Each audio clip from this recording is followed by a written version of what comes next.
العلم هو النور الهادي والمفتاح لكل الخير من يرد الله به خيرا. الحمد لله رب العالمين وصلی اللہ وسلم علی سید الانبیاء واشرف المرسلین وآلہ وصحبہ اجمعین. اما بعد، بات چل رہی تھی کہ مصنف علام رحمہ اللہ نے اپنی کتاب کا آغاز وحی سے کیوں فرمایا.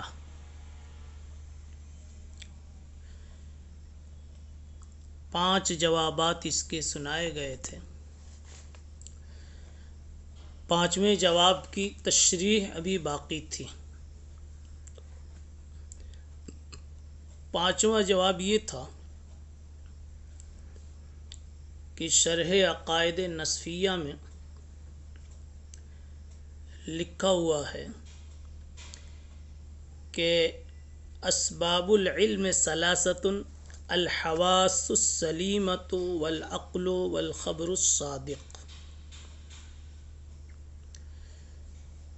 علم کے اسباب تین ہیں: حواس سلیمہ، عقل اور خبر صادق. یہ تین ذرائع ایسے ہیں جن سے کسی چیز کا علم حاصل کیا جا سکتا ہے.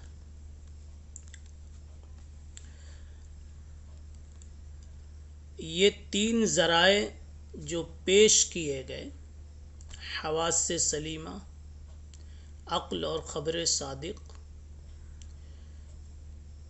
غور کیا جاوے تو یہ تینوں بھی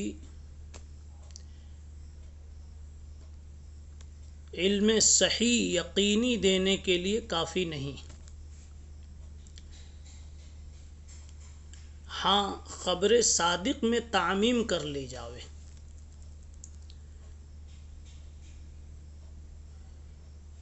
خبر صادق میں یہ تعمیم کر لی جاوے کہ ایک ہے خبر متواتر اور ایک ہے وحی الہی.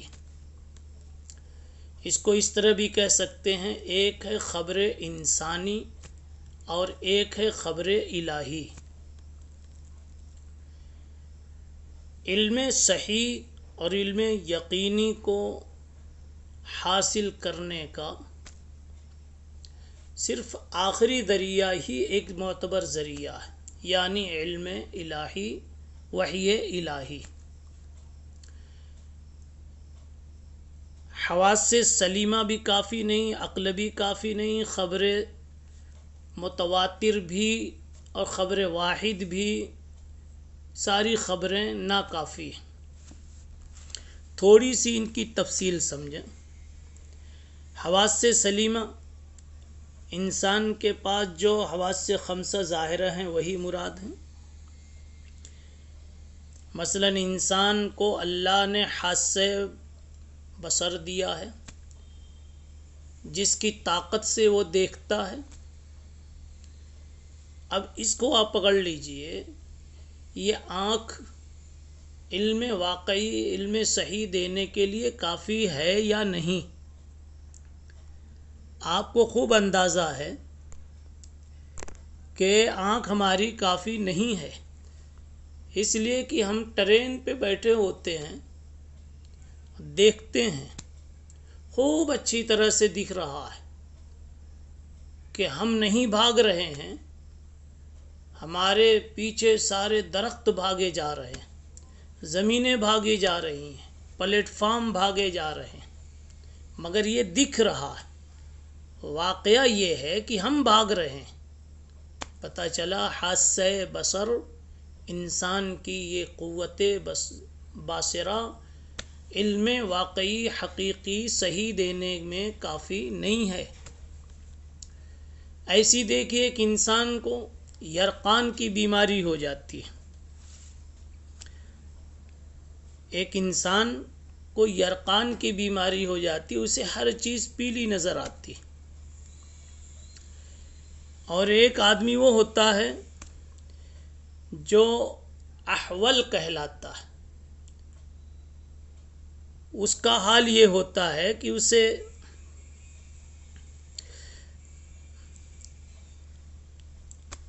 وہ ہر چیز کو ڈبل دیکھتا ہے. تیسرا ایک آدمی اگر وہ آنکھ پر کوئی چیز کسی کلر کی چڑھا لیتا ہے تو فوراً آنکھ کے دیکھنے کا رنگ بدل جاتا ہے. چھوٹے بچوں کی آنکھ پر لال چشمے دیکھے ہوں گے، آپ کی آنکھ پہ کالا چشمہ، تو پھر جیسا چشمہ لگاؤ ویسی چیزیں نظر آنے لگتی. پتہ چلا یہ آنکھ علم واقعی اور علم صحیح دینے کے لیے کافی نہیں ہے. خلاصہ یہ نکلا کہ قوت حاسہ علم تو دیتی ہے، لیکن شرط یہ ہے کہ اس میں کوئی فطور نہ ہو، کسی مرض کا وہ شکار نہ ہو. اور دوسری بات یہ کہ حواس جو ہیں وہ زیادہ سے زیادہ محسوسات کا علم دے سکتے، معقولات کا علم ان کے بس کی بات نہیں ہے. اسی طریقے سے آپ ایک حادثہ لے لیجئے کان کو. کان قریب کی بات سنتا ہے، دور کی بات کو نہیں سنتا. اسی طریقے سے کان پر کوئی دوسری آواز غالب نہ ہو تب تو آپ کی آواز سنتا ہے، ورنہ نہیں سنتا. اسی طریقے سے جو دوسرے حواس ہیں آپ کے پاس، مثلا قوت ذائقہ ہے، تھوڑا سا بخار لگ جاتا ہے، گھر میں جھگڑا ہو جاتا ہے، اس لیے کہ سالن تو صحیح بنا ہے لیکن آپ کا ذائقہ بول رہا ہے کہ غلط بنا ہوا، پھیکا بنا ہوا، بے مزہ بنا ہوا. اسی طریقے سے ایک چیز کو آپ نرم سمجھتے ہیں، آپ کی جو قوت لامسہ ہے، ایک کپڑے کو نرم سمجھتے ہیں، دوسرا اسی کپڑے کو بہت سخت سمجھتا ہے. اور یہی وجہ ہے کہ رات دن اختلافات ہوتے رہتے ہیں. انسان کی قوت شامہ،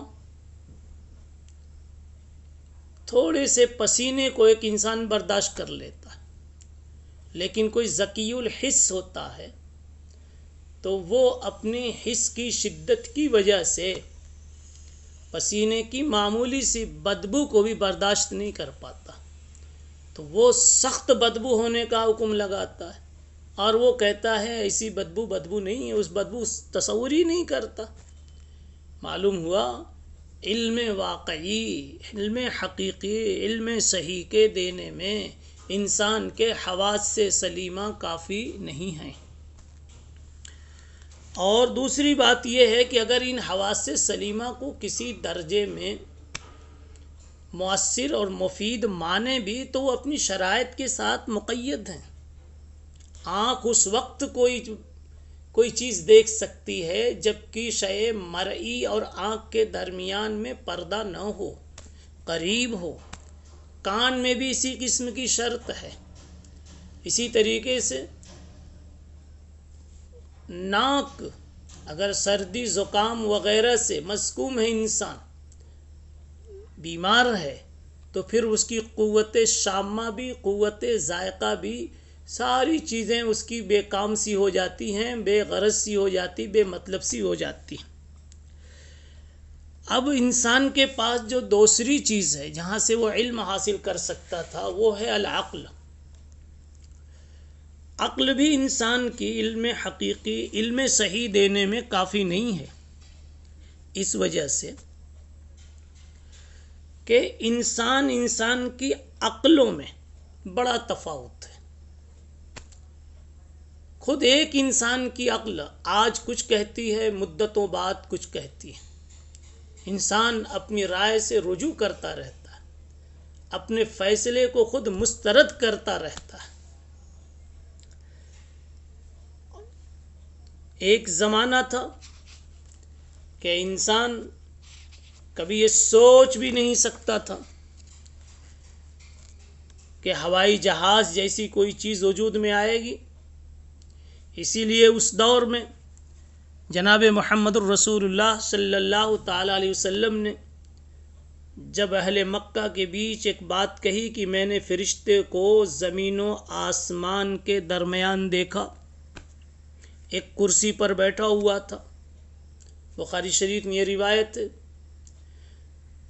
تو کفار مکہ نے مذاق اڑانا شروع کیا، جملے کسنے شروع کیے کہ جس کرسی پر فرشتہ بیٹھا تھا وہ کرسی کس چیز کی تھی، لوہے کی تھی، پیتل لکڑی کی تھی، کس دھات کی تھی، وغیرہ وغیرہ، اس قسم کی طعنہ آمیز باتیں کرنے لگے۔ لیکن اللہ نے پھر انہی بندوں کے ذریعے سے ہوائی جہاز کو بنوایا اور ہزاروں سینکڑوں کرسیاں اس پہ لگوا دی۔ اللہ نے دکھلا دیا، سمجھا دیا، اے انسان تمہاری عقل علم صحیح، علم واقعی کے لیے کافی نہیں ہے۔ کل جس چیز کی تم تردید کرتے ہو آج تم خود اسی چیز کو اپنے ہاتھ سے بنا رہے ہو اور خود اس کو استعمال کر رہے ہو۔ سیدنا محمد الرسول اللہ صلی اللہ علیہ وسلم جب معراج میں تشریف لے گئے تو اس موقع پر واپسی پر جب آپ نے خبر سنائی تو کفار نے شور و شغب کیا، اعتراضات کیے اور دیوانگی تک کی باتیں کہیں۔ لیکن آج جب کہ چاند پر پہنچنے کا معاملہ آ چکا ہے تو سب کی زبانیں گنگ ہو گئی، سارے کے سارے خاموش ہو گئے کہ جب چاند پہ پہنچا جا سکتا ہے تو معراج بھی ہو سکتی ہے۔ خلاصہ کلام یہ ہے کہ انسان کی عقل ایک مقر پر قرار پذیر نہیں ہوتی۔ جب پہلے ایک بات کہی گئی تھی کہ ان الاعمال توزن، اعمال کا وزن ہوگا آخرت میں، تو معتزلہ نے، عقل پرستوں نے یہ کہا تھا کہ اعمال کا تو بقا ہوتا نہیں، نماز پڑھی تو کوئی باقی چیز نہیں ہے کہ جسے ہم لا کے کہیں بتا سکیں، اس کا کوئی جسم نہیں، اس کا کوئی مادہ نہیں، جوہر نہیں، وہ تو ایک چیز آئی اور گئی اور ختم ہو گئی، وہ نظر نہیں آتی، پھر کیسے اس کو تولا جائے گا؟ معتزلہ نے عقل کو معیار کلام بنایا تو وزن عمل کا انکار کیا۔ لیکن آج کے دور میں ایسی چیزوں کا بقا آپ کے سامنے موجود ہے جن چیزوں کا جسم کوئی دکھا نہیں سکتا۔ جیسے بخار، آپ کا بخار جس جسم پر ہے وہ جسم تو دکھا سکتے ہو، لیکن خود بخار کا کوئی جسم آپ نہیں دکھا سکتے، مگر بخار کا بقا ہے، اس کو ناپا جاتا ہے، تولا جاتا ہے۔ اسی طریقے سے سردی اور گرمی، یہ جس پر لگ رہی وہ چیز تو جسم ہے، لیکن خود سردی اور گرمی الگ سے آپ نکال کے نہیں دکھا سکتے، وہ عرض ہے، آراز کی قبیل سے ہے۔ لیکن آج سردی اور گرمی کا ٹیمپریچر بھی آپ بتا رہے ہیں۔ پتہ چلا کل تک عقل نے جس چیز کو غیر ممکن بتلایا تھا آج وہ چیزیں ممکنات کی قبیل سے ہو گئی۔ مختصر یہ کہ ہماری عقل بھی علم واقعی اور علم صحیح دینے کے لیے کافی نہیں ہے۔ اس کے علاوہ عقل کے ناکافی ہونے کی ایک بات یہ ہے کہ مانا جائے کہ عقل کسی درجے میں کام دے سکتی ہے تو وہ بھی صرف مخلوقات سے متعلق جو چیزیں ہیں اس میں عقل کام کر سکتی ہے۔ اللہ کی ذات و ذاتیات اور اللہ کی صفات، اس کے متعلق تو انسان کی عقل بالکل کام نہیں کر سکتی، اس لیے کہ جس ذات کو ہم نے پایا ہی نہیں، جس ذات کو ہم نے دیکھا ہی نہیں، ہم اس کی ذات و ذاتیات اور صفات کے بارے میں کیا گفتگو کر سکتے ہیں؟ اس لیے اللہ تعالیٰ کی مرضیات اور نامرضیات کے جاننے میں، اللہ تعالیٰ کے منشا اور غیر منشا کو جاننے میں ہماری عقل کبھی بھی صحیح رہنمائی نہیں کر سکتی۔ اور دوسری بات یہ کہ بعض مرتبہ بعض مواقع پر عقل کچھ کام کرتی بھی ہے، لیکن اس کا بھی ایک دائرہ ہوتا ہے، اس کا بھی ایک دائرہ ہے، اس دائرے تک تو وہ عقل کام کرتی ہے، اس کے بعد عقل کام نہیں کرتی، پھر بھی عقل قاصر رہ گئی۔ تیسری بات یہ کہیے کہ عقل میں کبھی فطور پڑ جاتا ہے، عقل میں کبھی مرض کمزوری لاحق ہو جاتی ہے، اور جس انسان کی عقل کمزور پڑ جائے، مرض اس کو لاحق ہو جاوے، تو ایسے انسان کی عقل اس قوت واہمہ کے متخلل ہو جانے کی وجہ سے، مرض کے متخلل ہو جانے کی وجہ سے وہ عقل وہم کا شکار ہو جاتی ہے، پھر وہ 2 4 کے بجائے 5 بولتی ہے، اسی پر بزید رہتی ہے، پھر وہ کھٹے کو میٹھا اور میٹھے کو کھٹا کہنے پر مجبور ہوتی ہے، اس لیے کہ عقل میں فطور آ گیا۔ آج جتنی غلط باتوں کو صحیح سمجھا جا رہا ہے اور جتنی غلط باتیں صحیح کے عنوان سے پیش کی جا رہی ہیں، صحیح کردار کو غلط کردار کو صحیح جو کہا جا رہا ہے، حق کو باطل اور باطل کو جو حق کہا جا رہا ہے، تو اصل میں ان کی عقلوں میں فطور آ گیا۔ پتہ یہ چلا کہ علم صحیح، علم واقعی، علم حقیقی کی رہنمائی انسان کی عقل سے بھی ناممکن ہے، تو حواس سلیمہ سے بھی نہیں، عقل سے بھی نہیں۔ اب تیسرا مرحلہ ہے، ہم نے کہا کہ خبر صادق۔ اب خبر صادق 2 طرح کی ہے، خبر واحد بھی خبر صادق ہے اور خبر متواتر بھی خبر صادق۔ خبر واحد ایک فرد کی خبر، اس کی خبر میں کذب اور صدق دونوں کا احتمال ہوتا ہے، تو یہ تو قصہ ہی یہیں ختم ہو گیا۔ اس لیے اب خبر صادق سے مراد جس سے علم یقینی حاصل ہو، جس سے علم یقینی حاصل ہو، وہ صرف ایک خبر بچی جس کا نام خبر متواتر ہے۔ خبر واحد ایک انسان کی خبر، یہ محتمل الصدق والکذب ہوتی ہے، اس لیے خبر واحد تو علم صحیح دینے کے لیے متعینہ طور پر ناکافی ہے۔ اب خبر صادق کی 2 قسموں میں سے خبر واحد تو خارج ہو گئی، اب خبر متواتر بچی۔ خبر متواتر بھی اس لیے ناکافی ہے کہ خبر متواتر کے لیے پہلی